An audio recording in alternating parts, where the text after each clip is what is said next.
तो दोस्तों आज हम बनाने वाले हैं साबूदाने का बड़ा या टिकिया।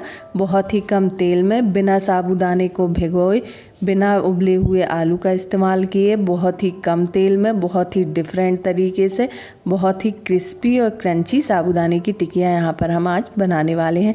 तो चलिए हम रेसिपी को देख लेते हैं। तो यहाँ पर हमने एक आलू लिया है। यहाँ पर एक कटोरी साबूदाने के लिए हम एक आलू का इस्तेमाल कर रहे हैं। आपकी जितनी भी क्वांटिटी है उस हिसाब से आप आलू का इस्तेमाल कीजिएगा। वैसे तो टिकिया में उबले हुए आलू का इस्तेमाल करते हैं, लेकिन यहाँ पर हम कटे हुए आलू का इस्तेमाल करने वाले हैं। यहाँ पर हम सारी चीज़ें इंस्टेंट ही ले रहे हैं, जैसे हमें साबूदाने को भी नहीं भिगोना है और आलूओं को भी नहीं उबालना है। तो यहाँ पर हमने एक आलू के 3 पीसेस कट किए थे और उसमें से हम छोटे छोटे पीसेस आलू के कट कर लेते हैं।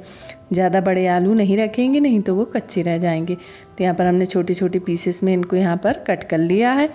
अब चलते हैं हम रेसिपी को आगे देखते हैं। तो यहाँ पर एक कटोरी हमने साबूदाना लिया है। ये बिना भीगा हुआ साबूदाना है।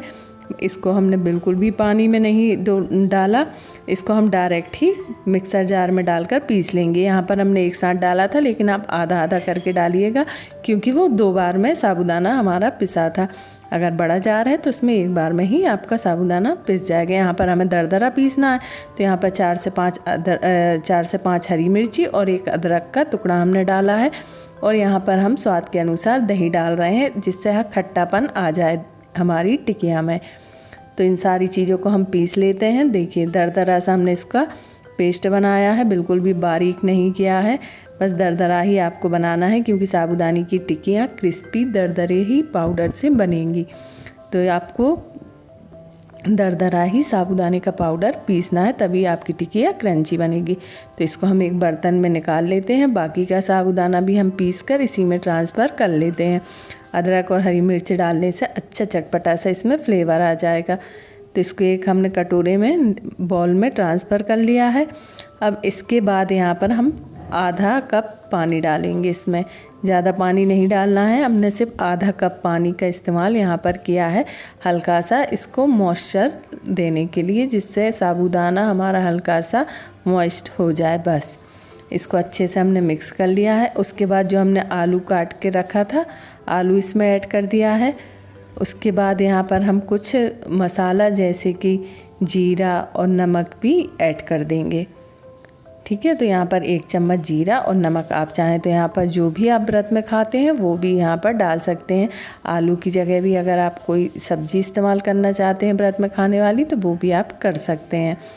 अब चलिए एक बर्तन में हम थोड़ा सा ऑयल लगाएंगे और उसके बाद जो हमारा मिक्सचर है उसको इस बाउल में हम ट्रांसफ़र कर देंगे। बहुत ही डिफरेंट तरीका है दोस्तों टिकिया बनाने का। बहुत ही कम तेल में इस तरीके से आप अगर टिकिया बनाते हैं ना, तो बहुत ही कम तेल में बनेगी और बहुत ही क्रिस्पी बनेगी। जो नॉर्मल टिकिया बनती है उससे भी कहीं ज़्यादा टेस्टी बनेगी।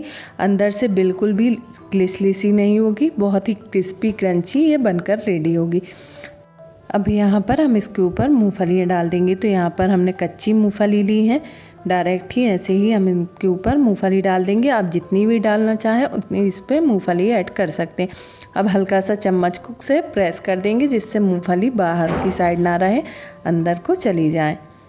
ठीक है, तो सारी मूंगफलियाँ को हमने अच्छे से दबा दिया है और सारे मिक्सचर को भी चम्मच से प्रेस कर दिया है। अब चलते हैं हम गैस की तरफ। तो यहाँ पर इस कढ़ाई में हम लगभग 2 गिलास के करीब पानी ऐड करेंगे। पानी ऐड करने के बाद इसके ऊपर हम एक छन्नी या कोई भी कटोरी, जो भी आप रखना चाहें वो रख सकते हैं, और उसके ऊपर जो हमने अपना मिक्सचर रखा है ना जिस बर्तन में, उसको रख देते हैं और उसके बाद लिड से कवर कर देते हैं लगभग 10 मिनट के लिए। 10 मिनट के बाद हम इसको चेक करेंगे। अगर आलू हमारे कुक हो गए होंगे, साबूदाना तो हल्का सा ही कुक होंगे तो चल जाएंगे, लेकिन आलू को चेक करना ज़रूरी है। तो आलू को चेक करने के लिए हम ये क्या करेंगे, आप एक नाइफ़ से या कोई भी लकड़ी से इस तरीके से आलू में डाल के देख लेना।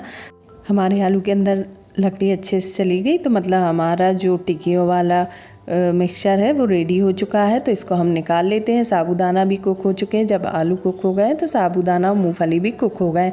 अब इनको हम डबल से फ्राई करेंगे ऑयल में, तो इसलिए इतने ही कुक काफ़ी हैं। तो यहाँ पर हमने निकाल लेना है। तो हम हल्का सा चाकू से प्रेस करेंगे। आप जैसे भी कट करके इसके पीसेस निकालना चाहें निकाल सकते हैं, छोटे बड़े, क्योंकि हमें यहाँ पर पीसेस को डिज़ाइन नहीं देनी, सिर्फ इनको कुक करना था। तो जैसे भी यहाँ से इस बर्तन में से निकल आएंगे वैसे हम इनके पीसेस निकाल लेंगे। ठीक है, तो यहाँ पर हम इनको चौकोर पीसेस में निकाल लिया है। ठीक है, तो उसके बाद चलते हैं हम गैस की तरफ। यहाँ पर हमने ऑयल ऐड कर दिया है थोड़ा सा, 2 चम्मच के करीब। बस इतने ही ऑयल में हमारी टिकिया बन जाएंगी। तो आप चाहें तो राउंड पीसेस भी इनको गोल गोल कर सकते हैं, चौकोर भी कर सकते हैं, जैसे भी आप करना चाहें कर सकते हैं। अब इनको हम थोड़ी थोड़ी देर में उलटते पलटते हुए अच्छे से सेंक लेंगे मीडियम फ्लेम पर। ठीक है दोस्तों, और अगर इनको आप लोइयों की तरह भी बनाना चाहते हैं ना तो वो भी कर सकते हैं आसानी से, लोई की तरह जैसे टिकिया या बड़ा बनते हैं उस तरीके से भी बन जाएंगी। तो हम इनको ऐसे ही खाएंगे, तो इसी तरीके से हम फ्राई कर लेंगे। तो आप देख सकते कितने टेस्टी और क्रिस्पी हमारी जो आलू की टिकिया या बड़ा है वो बन रहे हैं। तो है ना बिल्कुल डिफरेंट रेसिपी, बिल्कुल अलग तरीके से आज हमने टिकिया बनाई है बहुत ही कम तेल में। और दोस्तों ये जैसे साबूदाने के बड़े लगते हैं ना अंदर से चिपचिपे, वैसे बिल्कुल भी नहीं लगते, बहुत ही क्रिस्पी और अंदर से बहुत ही ज़्यादा क्रंची लगते हैं दोस्तों। और साथ ही कम ऑयल में बने हैं तो आपको नुकसान भी नहीं करेंगे गर्मियों में, और साथ ही आप टिकिया भी इस तरीके से बनाकर खा सकते हैं। तो दोस्तों हुआ ना बहुत ही डिफरेंट तरीका आलू की टिक्की बनाने का। और अगर आप इस तरीके से आलू की टिक्की बनाते हैं ना दोस्तों तो सभी को बहुत पसंद आने वाली है। मेरी रिक्वेस्ट पर एक बार आप लोग घर में ज़रूर ट्राई कीजिएगा इस तरीके से। नवदुर्गा के व्रत में आपको बहुत ही अच्छी लगेगी ये टिक्की, और आप हमेशा इसी तरीके से टिक्की या बड़ा जो भी है आप इसी तरीके से बनाएंगे और इसी तरीके से खाएंगे। अगर आप इसको कोई अलग डिश बोलना चाहते हैं तो वो भी बोल सकते हैं, लेकिन खाने में सुपर डुपर एक नंबर थी। मेरी गारंटी है आपके घर में सबको पसंद आने वाली है रेसिपी। तो दोस्तों आज की रेसिपी पसंद आई है तो प्यारा से एक कमेंट ज़रूर कीजिएगा। मिलेंगे आपसे नेक्स्ट वीडियो में कुछ नया लेकर, तब तक के लिए बाय बाय।